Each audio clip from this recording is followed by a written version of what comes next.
Assalamualaikum warahmatullahi wabarakatuh. Alhamdulillahirabbil alamin wassalatu wassalamu asrofil anbiya'i wal mursalin wa ala alihi wa ashabihi ajmain. Sayyidina wa maulana Muhammadin. Rabbi shrahli sadri wa yassirli amri wahlul 'uqdatam min lisani yafqahu qawli. Amma ba'du. Puji syukur marilah kita panjatkan kehadirat ilahi Rabbi, karena berkat karunia-Nya kita masih diberi kesehatan, nikmat iman, nikmat Islam, sehingga pada hari ini kita masih diberi kesempatan untuk dapat melaksanakan kegiatan BPI. Tak lupa sholawat serta salam semoga senantiasa tercurahkan kepada junjungan kita Nabi Muhammad Sallallahu Alaihi Wasallam. Allahumma sholli wa sallim wa barik alaihi. Baik, materi BPI kita hari ini adalah malu sebagian dari iman. Kompetensi dasarnya adalah berlatih menunjukkan rasa malu untuk berbuat kesalahan atau dosa.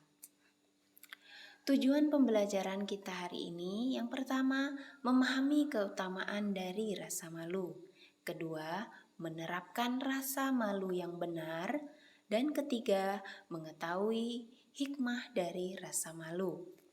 Sudah seharusnya sifat malu ditanamkan dalam pribadi masing-masing, karena malu menghalangi seseorang dari mengerjakan perbuatan buruk. Sifat malu akan mendorong untuk memiliki akhlak mulia. Namun, perlu diketahui bahwa terdapat sifat malu yang dilarang. Agar lebih paham, mari kita simak materi berikut ya. Malu sebagian dari iman dibagi menjadi 3 ya. Pengertian malu, rasa malu yang salah, dan keutamaan rasa malu.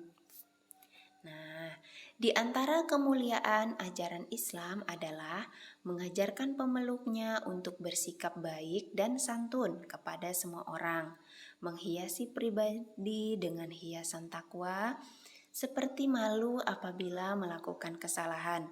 Sebagai seorang muslim hendaknya memiliki sifat takwa dan memiliki rasa malu terhadap kesalahan yang dilakukannya.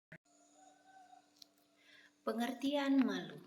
Rasa malu menurut Syarah An-Nawawi terhadap syahih muslim adalah akhlak terpuji yang mendorong seseorang untuk meninggalkan sesuatu yang buruk dan mencegahnya dari kelalaian dalam memenuhi hak para pemiliknya. Nah, sekarang kita keutamaan rasa malu. Rasa malu memiliki keutamaan yang banyak. Hal itu dijelaskan dalam sunnah Rasulullah Shallallahu Alaihi Wasallam. Di antara keutamaannya adalah sebagai berikut. Sifat malu yang benar mendatangkan kebaikan. Rasulullah Shallallahu Alaihi Wasallam bersabda, sesungguhnya sifat malu tidaklah mendatangkan kecuali kebaikan. Hadis riwayat Bukhari dan Muslim. Dalam hadis yang lain, Rasulullah Shallallahu Alaihi Wasallam bersabda, sifat malu adalah baik semuanya. Hadis riwayat Muslim. Berdasarkan hadis tersebut, Rasulullah Shallallahu Alaihi Wasallam menjelaskan bahwa rasa itu semuanya baik. Kedua, rasa malu perangai yang disukai oleh Allah. Rasa malu sebagian dari iman. Setiap kali rasa malu bertambah pada diri seseorang, maka bertambah keimanannya. Nabi Muhammad SAW bersabda, iman itu 60 atau 70 sekian cabang. Yang paling utama adalah ucapan La ilaha illallah. Dan yang paling rendah adalah menyingkirkan gangguan dari jalan. Dan malu termasuk salah satu cabang dari iman. Hadis riwayat Abu Daud dan An-Nasai. Kemudian hadis dari Ibnu Umar radhiyallahu an bahwasanya Rasulullah pernah melewati seorang laki-laki dari kalangan Ansor yang sedang menasihati saudaranya karena sifat malu yang ada pada diri saudaranya tersebut.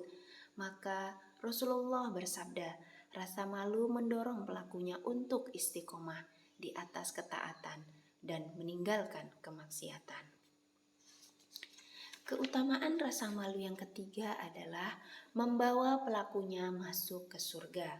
Rasulullah Shallallahu Alaihi Wasallam bersabda, rasa malu adalah bagian dari iman, dan iman berada dalam surga, dan sikap terang-terangan dalam perbuatan maksiat dan tidak memiliki rasa malu adalah keburukan, dan keburukan berada di neraka.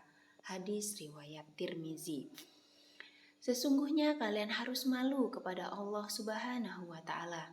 Rasulullah Shallallahu alaihi wasallam bersabda, sungguh Allah adalah zat yang paling berhak untuk kalian malu kepadanya. Hadis riwayat Tirmizi. Hadis di atas menjelaskan bahwa rasa sifat malu mencegah seseorang dari melakukan perbuatan buruk dan sifat yang tercela. Selanjutnya kita bahas rasa malu yang salah. Malu melakukan amal soleh. Nah, contohnya adalah malu maju ke depan kelas untuk mengerjakan soal. Tidak seharusnya kita malu nak ya ketika diminta oleh guru untuk maju ke depan kelas, mungkin untuk mengerjakan soal atau melakukan presentasi. Kemudian malu berkata jujur, apalagi ini berkata jujur kok malu, tidak boleh nak ya. Dan banyak hal lainnya. Kedua, malu yang salah adalah malu bertanya tentang kebaikan.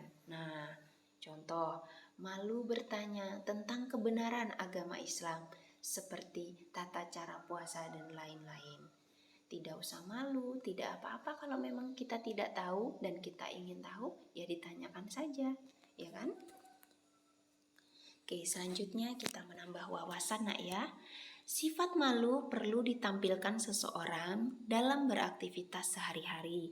Melalui sifat malu, seseorang akan berusaha mencari harta yang halal dan akan menyesal jika tidak melakukan kebaikan. Di bawah ini ada 3 macam malu yang perlu melekat pada seseorang. Yang pertama, malu kepada diri sendiri. Jadi, ketika kita sedikit melakukan amal soleh kepada Allah dan kebaikan untuk umat dibandingkan orang lain, malu ini akan mendorong meningkatkan kuantitas amal soleh dan pengabdian kepada Allah dan umat. Nah, kedua, malu kepada manusia. Hal ini penting karena dapat mengendalikan diri agar tidak melanggar ajaran agama. Meskipun yang bersangkutan tidak memperoleh pahala sempurna lantaran malunya bukan karena Allah. Namun, malu seperti ini dapat memberikan kebaikan baginya dari Allah karena ia terpelihara dari perbuatan dosa. Malu yang ketiga yang perlu